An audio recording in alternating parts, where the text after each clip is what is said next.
tells one woman's story who is still waiting on that justice and that closure. Today marks a year that a mother is grieving the loss of her son. She's now calling on the Richmond County Sheriff's Office for answers. Someone to come knock on your door 3 o'clock in the morning to tell you that your son is dead, that is so devastating. I never would thought I would have to bury my child. Nikisha Terry still wants answers on the 1-year anniversary of her son's death. I want justice. I am hurt. I don't know what took place. I need some closure in my life. 19-year-old Leon Hopkins Jr. was shot and killed at River Ridge Apartments last October 9th. His killer is still on the loose. If you know anything, please come forward. Please, I'm begging you. Terry says moving on with life has been hard because out of a total of 20 homicides in Richmond County last year, her son's case remains the only one unsolved. I know people may thought I let it go. Maybe Richmond County let it go, but I'm not letting it go. I'm not letting it go because, like I said, someone out here did it and someone needs to be in jail for it. Despite flyers offering a reward, there are still no leads for an arrest. Major Strickland says sometimes one phone call could be the difference between life and death. You know, they have to feel comfortable in coming to us, and that's one of the things that we work on is if we have that good relationship with people, they'll pick up the phone and say, hey, look, these two people are arguing. Can y'all come out? Even if they're not, you know, within their house, they might see them out in a breezeway in an apartment or whatever, and we could get there and diffuse the situation and keep a disorderly conduct turning into an aggravated assault and potentially a murder. My child, my baby son that I have lost, and like I said, we deal with this every single day. My life would never be the same, never. Even though I know being on the news is not going to bring, no, it's not going to bring him back, but we need some closure in our life because like I say, my son did not deserve this. As of now, the person responsible for killing Leon Hopkins Jr. remains a mystery. News Channel 6's Ashli Doss has been digging deeper into this investigation. She joins us live from Aiken with the very latest. Hey, Ashley.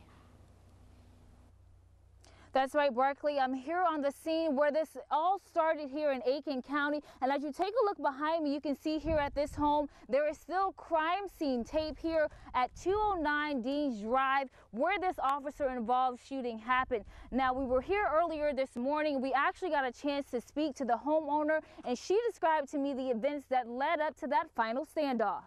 As you enter the driveway of 209 Dean's Drive, you can still hear the motor running on this RV. It's the only evidence left at the scene of an officer-involved shooting that left one suspect dead. All I could think about was my children.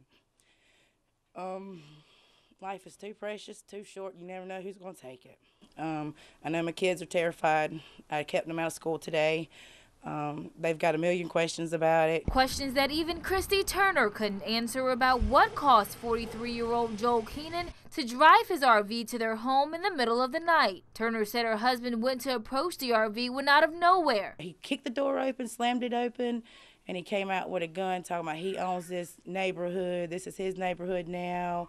And he chased me, my husband, and my kids down the driveway with the gun. Out of fear for her family's safety, Turner immediately called 911, and deputies quickly arrived on the scene. They were nearby at the Gulf gas station where a suspect matching Keenan's description had been reported waving his gun a few minutes earlier. The unit pulled up, and he drew his gun, and he asked the man to drop his weapons, and he would not drop his weapons, and he just kept walking towards the cop. And after the cop asked like 3 or 4 times, drop your weapon, and he didn't, he fired and shot him.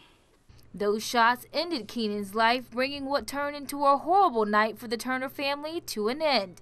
I was scared for my kids more than myself because, you know, they're small. They can't defend for themselves. Mommy and Daddy, we can run into the woods and hide. They don't know what to do. But it was very scary, very scary. I was more scared for my kids.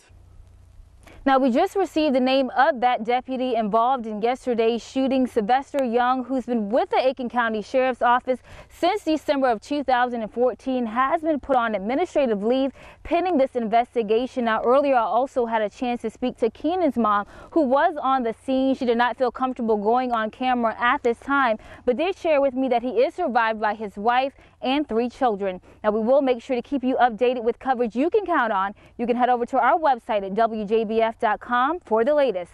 Reporting live in Aiken, Ashli Doss, WJBF News Channel 6. Come here. Come. cookie.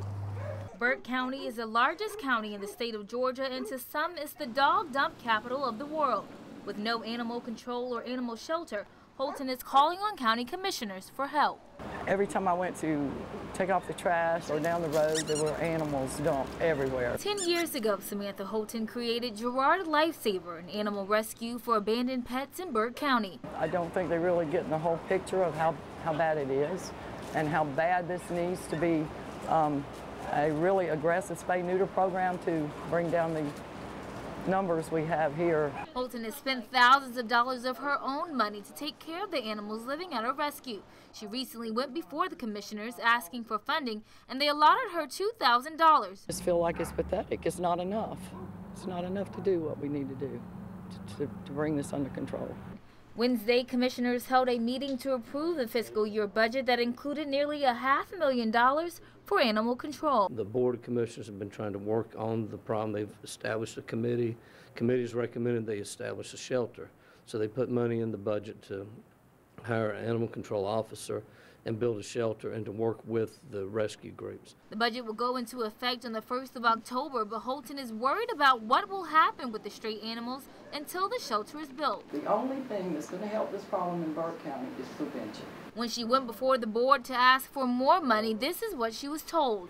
But you're talking about tax money being taken at threat of selling somebody's house if they don't pay their taxes. So the commissioners are very serious before they'll collect taxes to put in some program.